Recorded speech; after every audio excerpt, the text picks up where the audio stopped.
So thus far, we've talked about one important distinction among beliefs. That is the distinction between true beliefs and false ones. Okay, so that's an important distinction.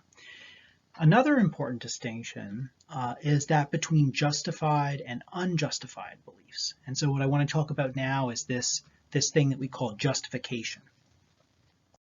The term justification is roughly equivalent to a number of other words that we sometimes use, including reasons, evidence, and support. So when we talk about one claim providing justification for another, that's very similar, almost identical to saying that it provides reasons to believe the other, or that it provides evidence for the other, or support for the other.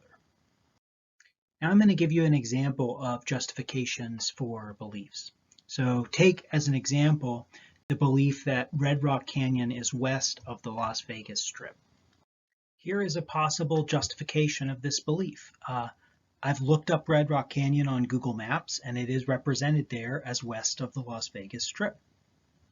So the belief that I've looked this up on Google Maps and seen it west of the Las Vegas Strip on the map is serving as a justification. That belief is serving as a justification of another belief, the belief that Red Rock Canyon actually is west of the Las Vegas Strip.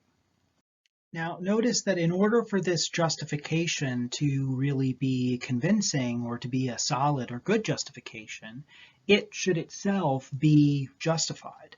And so we might ask, what is its justification?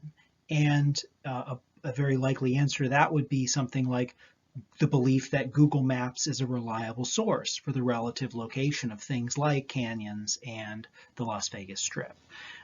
So the point there is that sometimes justifications for a belief themselves have justifications too. In fact, we can ask after the justifications of any belief. So if some of our beliefs are justified by other beliefs, as is the case on this slide with the relation between the belief at the top and the first justification, justification 1, that comes right underneath, we can ask about what justifies that justification. So we can keep asking the question of justification for those beliefs that justify other beliefs.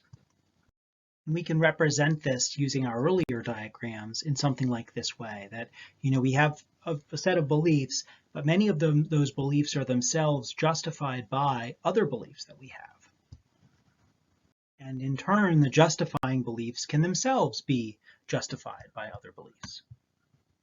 Now, notice that the question of whether a belief is justified is a little bit different from the question of whether or not a belief is true. The question of justification has to do with whether we have evidence for the belief.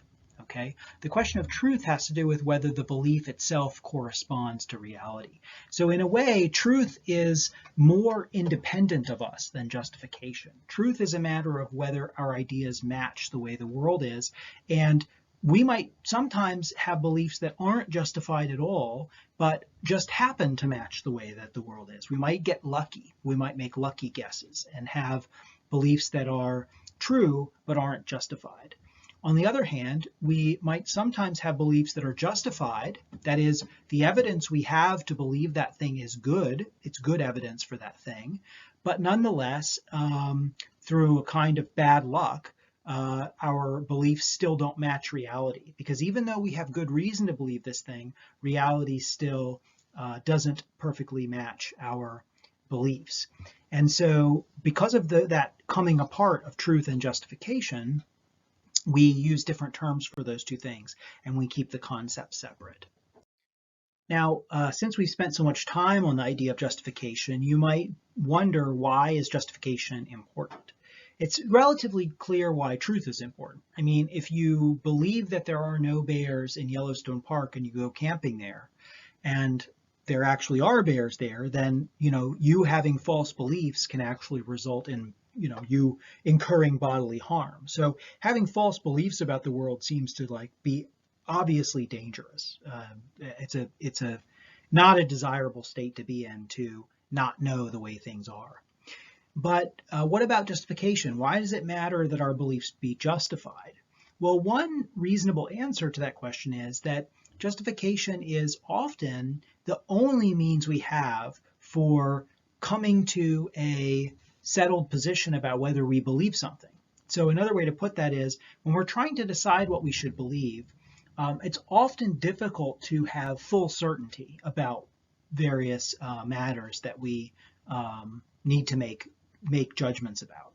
And so since it's hard to have full certainty, we need to have some kind of criterion for when we should believe something and when we shouldn't. And maybe also a criterion for how strongly we should believe various things, how confident we should be in various beliefs that we have. And justification is a very good metric for that. In other words, justification as a word that stands for evidence, or the total evidence that we have available that supports some belief or doesn't support some belief.